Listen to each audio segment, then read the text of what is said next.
Salut les amis et merci de nous rejoindre pour cette nouvelle vidéo sur la chaîne Autotrends. Et aujourd'hui on est ensemble pour essayer le Lotus Eletre. Et le Lotus Eletre, c'est quoi? Eh bien c'est le premier SUV de Lotus, c'est également le premier véhicule 100% électrique de la marque qui veut aujourd'hui sortir de sa niche de voiture de sport légère pour se faire plus lifestyle. Cet Eletre donnera donc naissance à toute une gamme de voitures qui sont destinées à toucher un public plus large. Et la première qu'on essaye aujourd'hui est donc un SUV forcément, puisque c'est la carrosserie qui se vend toujours le plus aujourd'hui dans le monde. Alors je sais ce que vous allez me dire, cette Eletre n'est pas une vraie Lotus parce que ça n'est pas justement une voiture de sport légère, parce qu'elle pèse 2,5 tonnes, parce que c'est une grosse voiture de 5,10 m de long. Et c'est vrai, et pourtant on adorerait la détester, mais souvenez-vous que le Cayenne à son époque a dû essuyer les mêmes critiques. Et pourtant si Porsche existe toujours aujourd'hui et si elle est l'entreprise profitable qu'on connaît, eh bien c'est en partie grâce au Cayenne. Et donc on souhaite le même succès à Lotus avec cette Eletre. Globalement, on vous l'a déjà présenté de manière statique puisqu'on était parmi les tout premiers à vous le faire découvrir en vidéo. À l'époque, il s'appelait d'ailleurs encore Type 132 puisqu'on n'avait pas encore son nom définitif. Et donc, si vous n'avez pas encore vu cette vidéo, eh bien, je vous la remets en description ici au-dessus et dans le lien ci-dessous.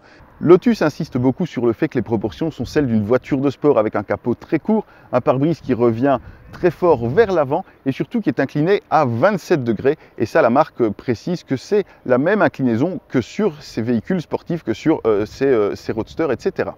Cette Eletre est donc, comme je le disais, un beau bébé. Il s'attaque au Porsche Cayenne, bien sûr, mais également, par exemple, au Lamborghini Urus et au Tesla Model X, puisqu'il est un véhicule 100% électrique. Alors vous le voyez, les détails sont très soignés, l'aérodynamisme a été particulièrement travaillé, avec notamment des poignées de porte rétractables, des rétroviseurs par caméra qui sont optionnels, qui permettent de soigner un petit peu plus l'aérodynamisme. Et puis surtout à l'arrière, on a cet aileron ici, un aileron rétractable qui permettra d'apporter, alors suivant sa position, on aura une première position à 18 degrés qui permettra vraiment de réduire la traînée aérodynamique tout en apportant un appui de 60 kg. On aura une seconde position à 32 degrés qui permettra d'apporter jusqu'à 112 kg d'appui et puis une position complètement relevée à 36 degrés qui permettra alors de faire office d'aérofrein. Côté technique, cette Eletre sera proposée en deux niveaux de puissance, chacun composé de deux moteurs situés sur chacun des essieux, ce qui fournira d'office une transmission intégrale. On aura une première version qui délivrera 603 chevaux et 710 Nm, et puis une seconde version qui délivrera 906 chevaux et 985 Nm de couple. C'est absolument énorme. Côté batterie, toutes les versions auront la même batterie, une grosse batterie de 112 kWh qui sera intégrée ici dans l'empattement, un empattement gigantesque de 3 mètres qui permettra également de libérer beaucoup de place à bord, ça on le voit un petit peu plus tard.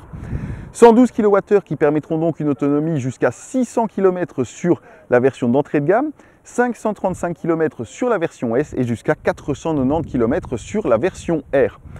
Le gros avantage, c'est que cette batterie pourrait être rechargée de manière ultra rapide puisqu'elle accepte des charges jusqu'à 350 kW et ça permettra donc de passer de 10 à 80% de charge en 20 minutes de branchement seulement sur une borne adaptée bien entendu. Et puis en courant alternatif sur une borne à domicile, etc., eh bien on pourra charger à 22 kW grâce au chargeur 22 kW embarqué fourni de série. Mais puisque tout ça, vous l'aurez sans doute déjà vu dans la précédente vidéo, eh bien partons sans plus attendre sur la route au volant de cette Eletre.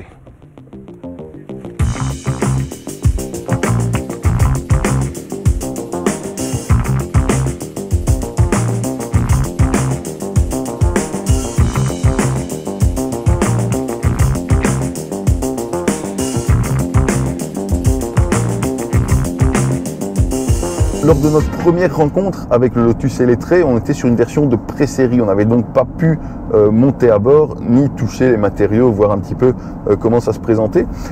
Et donc aujourd'hui, on a vraiment la version de série, la version qui sera livrée au client. Et je peux vous dire que le client sera particulièrement gâté, en tout cas surpris de la qualité de fabrication de l'intérieur. C'est vraiment d'un très très haut niveau. On a vraiment des super beaux assemblages, on sent que tout est très solide, il n'y a pas de bruit parasite qui proviennent du tableau de bord et vraiment on a quelque chose de très très qualitatif, même tous les éléments comme ici les décos en fibre de carbone, l'Alcantara qu'on a ici, etc. On sent qu'on a vraiment une hyper belle qualité et puis surtout on a des détails super soignés. Alors moi ce que j'aime beaucoup par exemple c'est l'éclairage d'ambiance qui est vraiment intégré de manière super élégante donc que ce soit ici dans le tableau de bord, que ce soit ici dans la bouche de ventilation centrale. C'est vraiment super élégant et on peut bien sûr faire varier la couleur de l'éclairage à sa guise. Donc il y en aura vraiment pour tous les goûts. L'habitacle fait évidemment la part belle aux écrans puisqu'on a des écrans un petit peu partout. On a tout d'abord un grand écran de 15,6 pouces pour gérer le multimédia. Alors cet écran se montre très réactif, il affiche vraiment une super belle qualité. Les menus sont, je trouve, plutôt ergonomiques, c'est-à-dire que c'est bien classé, c'est très rapide et puis ça fonctionne avec des systèmes on-off, un peu à la manière du paramétrage d'un smartphone. On a également deux autres écrans. On a bien sûr une instrumentation numérique face au conducteur. Alors vous voyez, c'est une instrumentation numérique qui se présente ici sous forme d'un bandeau. Alors 12,6 pouces, mais ça ne veut pas dire grand chose puisque c'est vraiment sous forme d'un bandeau. Là encore, c'est super bien intégré dans le tableau de bord. Et là, on aura toutes les informations de conduite, la vitesse et la charge de la batterie, l'autonomie restante, etc. Et cet écran est doublé d'un afficheur tête haute d'une dimension de 29 pouces. Alors on n'utilise pas toute la surface, mais on pourra donc vraiment régler l'affichage tel qu'on le souhaite dans le pare-brise. Et cet affichage tête haute est même en réalité semi-augmenté, ce qui permettra notamment d'avoir la navigation dans le pare-brise. Donc les endroits où il faudra changer de direction seront affichés directement dans le pare-brise pour vraiment guider le conducteur vers le chemin qu'il doit prendre. Le passager avant a également un écran supplémentaire où il pourra gérer le multimédia notamment. C'est principalement à ça que sera dédié cet écran. Et puis sur notre version équipée de rétroviseur par caméra, on a encore des écrans supplémentaires de part et d'autre. Alors là, je tiens quand même à faire une petite parenthèse sur ces écrans parce que ce système existe déjà, notamment chez d'autres marques qu'on a déjà eu l'occasion d'essayer. Mais ils sont ici d'une clarté assez exemplaire et surtout ils sont particulièrement faciles à régler avec une très large amplitude de réglage. Et donc c'est vraiment super facile d'avoir toujours une excellente visibilité dans ces rétroviseurs. Au niveau du soin des détails, on signalera aussi le système audio fourni par Kef avec de magnifiques haut-parleurs ici intégrés dans les portières. Et puis bien sûr, on aura toute la panoplie de connectivité, Apple CarPlay, Android Auto sans fil, le chargeur wireless ici au centre. Et le système multimédia sera par défaut doté d'un système de navigation qui calculera automatiquement les arrêts de charge nécessaires en cas de long trajet, en tout cas de trajet plus long que ce que permet l'autonomie du véhicule. Et ce n'est pas tout. Les passagers arrière ont également droit à leur propre écran de contrôle, un écran déployable comme ceci, d'une diagonale de 8 pouces sur la version 4 places comme celle que nous avons aujourd'hui et de 9 pouces sur la version à 5 places. Car c'est l'une des particularités de cet électré, c'est qu'il laisse le choix de la configuration intérieure. Alors cette version 4 places est bien entendu la plus confortable puisqu'on a des sièges baquets ou semi-baquets bien plus enveloppants que la banquette de la version 5 places. Et puis surtout, ça permet vraiment de disposer d'énormément d'espace à l'arrière. Alors toutes les versions ont beaucoup d'espace au niveau des jambes, hein. On pourra facilement voyager à 4 adultes, voire même à 5 pour des courts trajets par exemple dans la version 5 places. Mais sur cette version 4 places, eh bien, on a la possibilité de régler ces sièges de manière indépendante, donc que ce soit ici les sièges arrière, donc je peux avancer, je peux reculer, je peux régler l'inclinaison du dossier, soit via la tablette centrale, soit via des réglages disposés sur la tranche du siège. Les sièges arrière sont également massants, et un vrai massage, franchement il est vraiment très agréable, c'est un massage avec suffisamment de points d'appui et puis qui est assez énergique, donc c'est vraiment très agréable. On pourra donc régler les sièges arrière, mais également les sièges avant.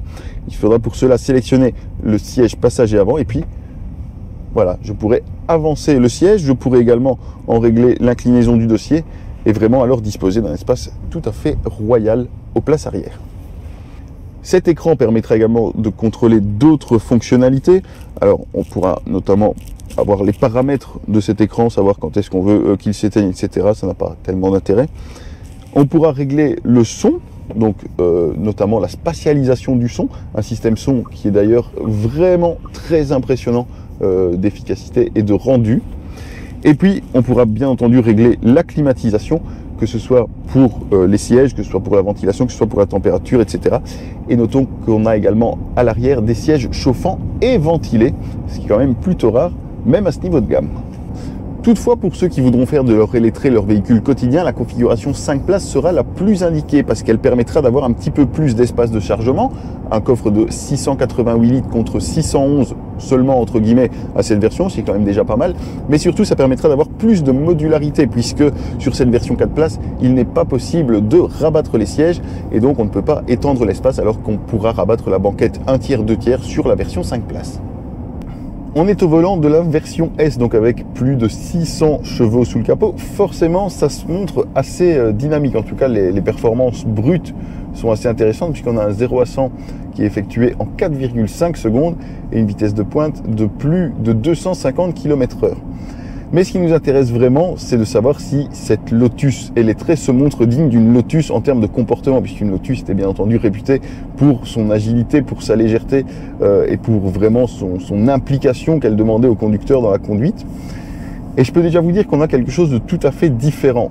Forcément, puisqu'on a un gros SUV qui, mine de rien, pèse quand même 2,5 tonnes sur la balance pour la version la plus légère et jusqu'à 2 tonnes 750 pour la version la plus lourde. Donc c'est un poids tout à fait conséquent. On peut donc dire que la devise du fondateur de la marque, Colin Chapman, qui était Light is Right, est un petit peu mise de côté. Heureusement, ça ne se ressent pas vraiment sur la route, puisqu'on a un véhicule qui se montre plutôt alerte, la direction est bien calibrée, assez directe. Bien entendu, la réactivité du moteur est hyper directe, puisqu'on a un moteur électrique, donc on a tout le couple qui est disponible instantanément. Et puis on a les suspensions pneumatiques fournies de série qui font un très très bon boulot. Alors, on essaye aujourd'hui la voiture en Norvège, donc où les routes sont finalement assez peu exigeantes, puisqu'on a peu d'épingles, peu de virages serrés, on a plutôt des routes assez roulantes, avec des virages, de longs virages pris en appui, mais dans ces conditions, la suspension pneumatique fait vraiment un très très bon travail. Elle filtre très bien sur les bosses un petit peu plus marquées, les casse-vitesses, etc. Par contre, c'est vrai qu'elle remonte un petit peu plus de vibrations lorsqu'on a de plus petites aspérités à gérer, lorsque la route est un peu dégradée, etc. Et puis à cela s'ajoute également un essieu arrière directionnel qui est optionnel à partir du niveau S, donc comme notre version du jour, qui est de série sur la version R, donc la plus puissante, mais qui n'est pas disponible sur les lettrés d'entrée de gamme. Et cet essieu directionnel se montre très efficace, puisqu'on on le sent vraiment travailler, notamment à faible vitesse, et ça permet de braquer beaucoup plus court que les dimensions de la voiture, finalement, en tout cas que ce que la voiture laissait escompter, puisqu'on a quand même un véhicule qui fait 5,10 m de long, et on sent vraiment toute l'efficacité de cet essieu directionnel, puisque sur la route, on n'a jamais l'impression de conduire une aussi grande voiture. Mais a-t-on pour autant un vrai véhicule sportif? Eh bien ça, c'est la question à 10 000 $, si je puis me permettre, parce qu'on a quelque chose de très convaincant sur le plan du dynamisme. On va être assez proche d'un Porsche Cayenne qui est quand même la référence des gros SUV, et on va vraiment être sur l'un des SUV électriques les plus dynamiques du marché. Après, on est sur la version S, et donc on est sur la version intermédiaire qui reste également un excellent véhicule familial. Pour la version sportive, on a ça, l'électré R, 905 chevaux, 985 Nm, et on va pouvoir en prendre toute la mesure sur la piste d'aviation qui est juste là derrière. Alors sans plus attendre, c'est parti.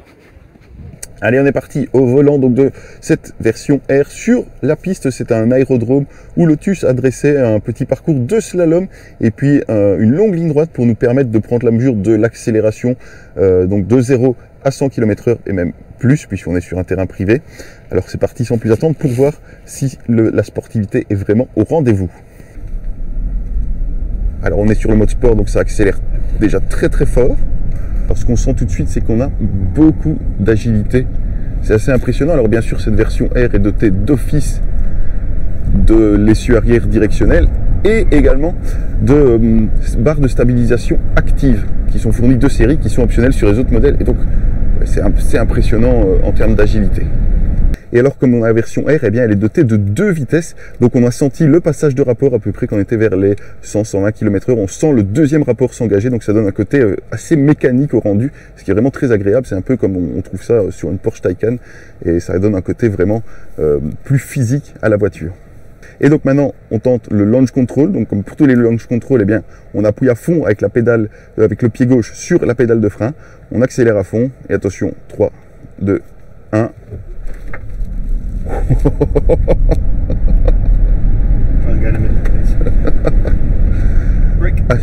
ça pousse très très fort. C'est pas violent par contre comme ça peut l'être dans une Model X Plaid par exemple. On a une poussée plus linéaire, mais par contre ça pousse très très fort, on est vraiment collé au siège, c'est toujours une expérience assez particulière d'accélérer aussi fort. Et donc voilà, si vous voulez vraiment une version sportive, eh bien c'est vers cette Eletre R qu'il faudra s'orienter, parce que là on a vraiment des performances qui sont impressionnantes et une agilité réellement supérieure, en tout cas pour ce qu'on a pu en tester aujourd'hui, une agilité qui semble réellement supérieure à la version S. Et donc eh bien, probablement que pour ceux qui recherchent vraiment un SUV véritablement sportif, les 30 000 € de différence avec la version S se justifieront, mais ça ce sera à chacun de définir ses priorités.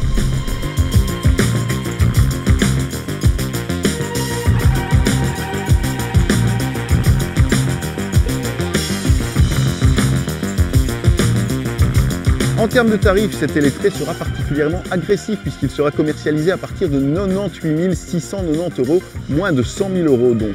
Alors bien sûr, dans l'absolu, ça reste un gros montant, mais sachez que c'est à peu près le prix de base d'un Porsche Cayenne moins puissant et à essence, et c'est environ 20 000 € moins cher qu'un Tesla Model X de base.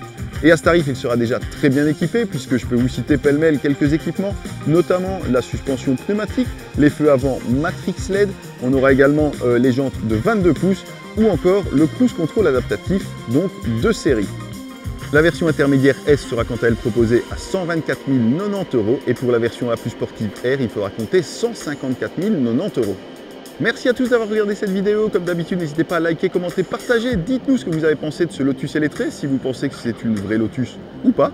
Et puis n'hésitez pas à nous poser vos questions ci-dessous et je tâcherai d'y répondre du mieux possible. Et sinon, on se retrouve très vite pour une nouvelle vidéo. Salut!